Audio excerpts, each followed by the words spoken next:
Hello student, today we discuss on a new topic that is types of disease. Disease के कितने types होते हैं? अब disease दो टाइप की होती है जनरली, एक होती है कॉन्जेनिटल डिजीज, एक होती है एक्वायर्ड डिजीज. तो फर्स्ट हम यहाँ पे पढ़ेंगे दैट इज कॉन्जेनिटल डिजीज. ये डिजीज ऐसी डिजीज होती है जो पेरेंट्स से ऑफस्प्रिंग के पास ट्रांसफर होगी. यानी मान लीजिए पेरेंट्स को है ये, तो ये बच्चे में ट्रांसफर हो जाएगी, मीनिंग जेनेटिकली ट्रांसफर होती है. The disease which transmit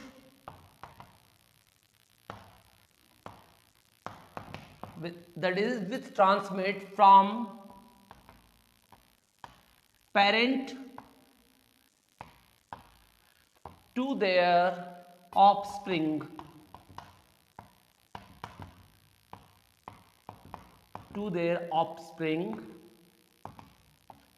Offspring mean baby, right? New generations.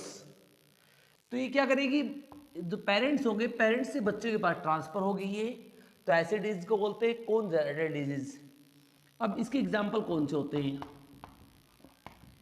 इसकी example like sickle cell anaemia एक डिजीज होती है जिसमें आरबीसी की फॉल्ट हो जाता है, फॉल्टी आरबीसी बनती है, उसे कहते हैं sickle cell anaemia. And some are another chromosomal disorder like Down syndrome,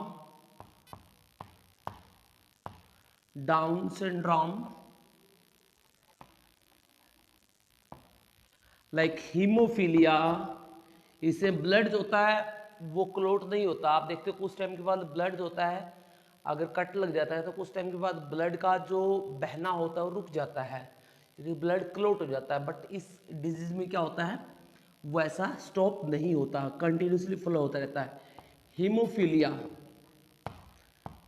right, etcetera. तो ये कुछ कॉमन सी डिजीज होती है जो क्या होती है, कॉन्जेनिटल डिजीज कहलाती हैं, राइट.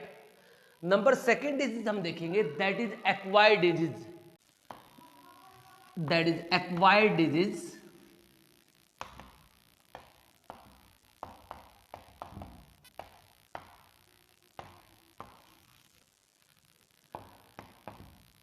एक्वायर्ड डिजीज क्या होती है? एक्वायर्ड डिजीज वो डिजीज होती है जो किसी पैथोजन के द्वारा, mean like bacteria, like virus, some protozoans, इनके द्वारा जो कोज होती है उसे कहते हैं हम एक्वायर्ड डिजीज. और एक्वायर्ड डिजीज होता है बॉडी के अंदर किसी म्यूटेशन फैक्टर की वजह से, एक्सटर्नल फैक्टर की वजह से भी हो सकती है. लाइक यूवी रेडिएशन कोज कैंसर. बॉडी के अंदर अगर न्यूट्रिशन की कमी होती है तो भी ये डिजीज हो सकती है acquired disease. Like vitamin B की वजह से क्या होगी, बेरी बेरी डिसऑर्डर हो जाएगा, प्रोटीन की वजह से रिकेटस हो जाएगा. इस तरह की जो डिजीज होती हैं वो भी किस में आती है, एक्वायर्ड डिजीज में आती है. The disease coach by the disease caused by pathogens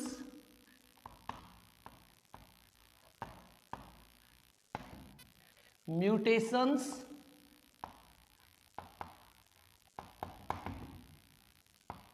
and nutrition deficiency.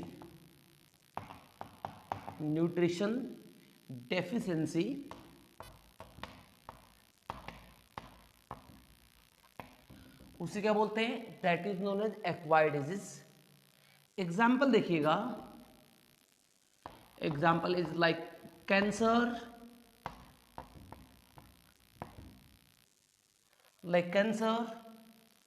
like rickets, beriberi, scurvy,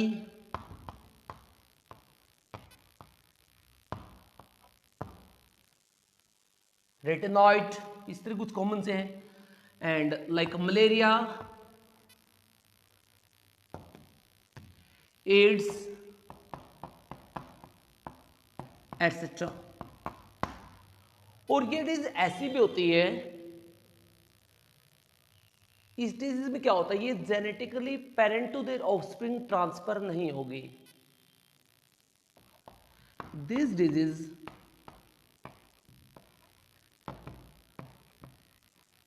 cantt, ये डिजीज होती है कैंट या can not transfer from parent. ये डिजीज पेरेंट से बच्चे के पास डायरेक्टली नहीं आएंगी, right. So that is the acquired disease. अब इसके दो टाइप होते हैं एक्वायर्ड डिजीज के, एक होती है कम्युनिकेबल, एक होती है नॉन कम्युनिकेबल. तो हम यहाँ पे पढ़ते हैं. फर्स्टली नॉन कम्युनिकेबल देखते हैं.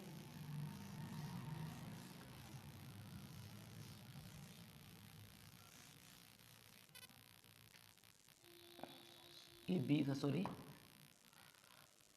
अब इसके टाइप्स हम पढ़ते हैं. Types of acquired disease.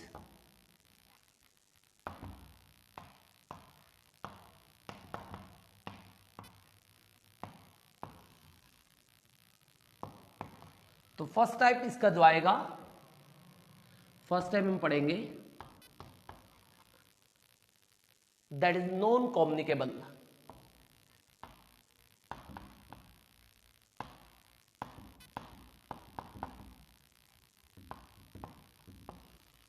Non communicable disease, ये डिजीज वो डिजीज होती हैं जो पेरेंट से ऑफस्प्रिंग जो एक ऑर्गेनिज्म से दूसरे ऑर्गेनिज्म में ट्रांसमिट नहीं होंगी. The disease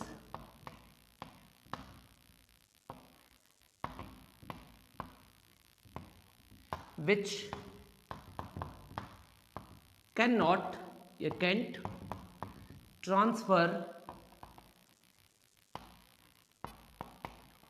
from one organism to another. One organism to another. दूसरे के पास ट्रांसफर नहीं होती है. एग्जाम्पल देखिएगा, लाइक कैंसर, एक कॉमन सी डिजीज होती है कैंसर, ये ट्रांसफर नहीं होती है. Like berry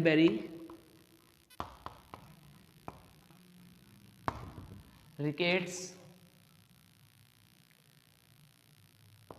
etcetera, right. तो ये डिजीज होती है नॉन कम्युनिकेबल, जो ट्रांसफर नहीं होगी. ये जनरली या तो म्यूटेशन की वजह से होगी या फिर किसी न्यूट्रिशन की वजह से होगी, राइट. तो ये न्यूट्रिशन की वजह से भी हो सकती है, म्यूटेशन की वजह से भी हो सकती है. Nutritional deficiency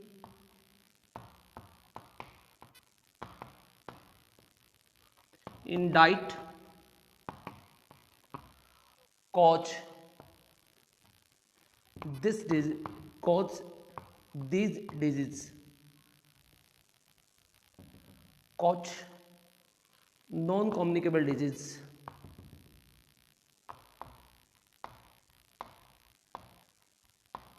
Communicable disease,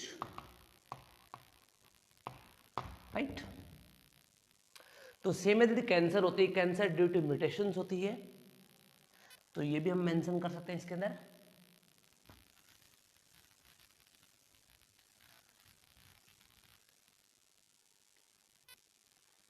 cancer is caused bye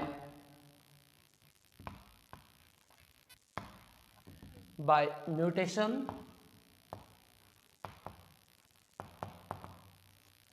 bye mutations. Mutations क्या होती है, हमारे जेनेटिक मटेरियल में जो एरर आता है, जो चेंज आता है जेनेटिक मटेरियल में, उसे कहते हैं म्यूटेशंस. क्या बोलेंगे इसको, म्यूटेशंस बोलते हैं. By mutations due to UV radiation, जो अल्ट्रावायलेट रेडिएशंस होती हैं वो भी ऐसा करवा सकती हैं। एंड सम केमिकल्स, कुछ केमिकल लाइक स्मोकिंग की वजह से भी हो सकता है। सम केमिकल्स, राइट, ये कैंसर को कॉज कर सकते हैं। तो ये भी क्या होती है, एक नॉन कम्युनिकेबल डिजीज होती है। अब नंबर सेकंड इसके अंदर डिजीज आती है, वो आती है कम्युनिकेबल डिजीज।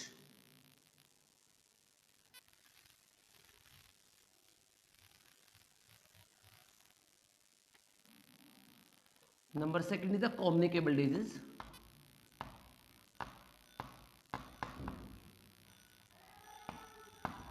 कम्युनिकेबल डिजीज क्या होती है?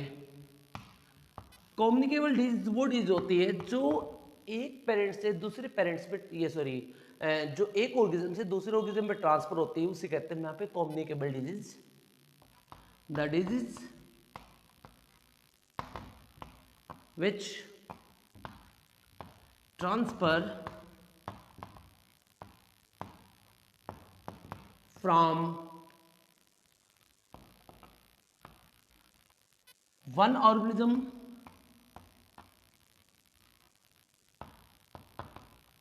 to another organism,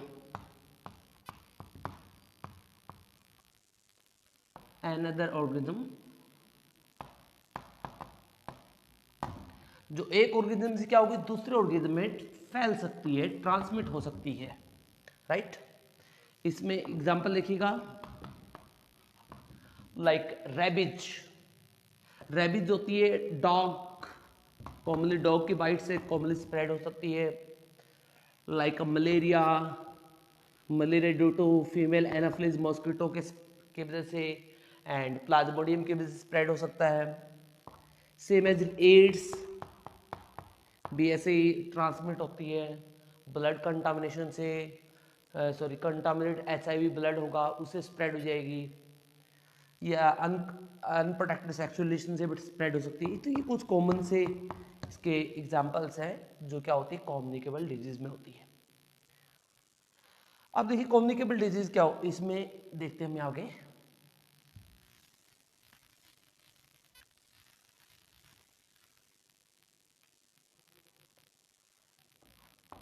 communicable disease होती है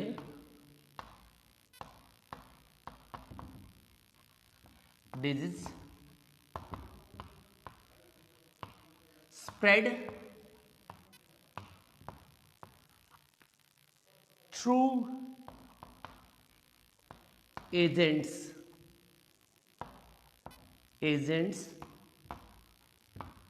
मोस्टली, यानी यहाँ पे जर्नली एक इंटरमीडिएट के थ्रू जर्नली फैलती हैं। जैसे डॉग ज्यादा ह्यूमन स्प्रेड करेगा, राइट, एजेंट्स होगा यहाँ पे, और समटाइम इंटरमीडिएट होगा। जैसे मलेरिया के लिए जो फीमेल एनाफिलिस मॉस्किटो होती है वो इंटरमीडिएट होता है। तो यहाँ पे एक एजेंट रहेगा जिसके थ्रू क्या होता है, डिजीज होती है वो स्प्रेड होगी, right. So that is about the communicable disease.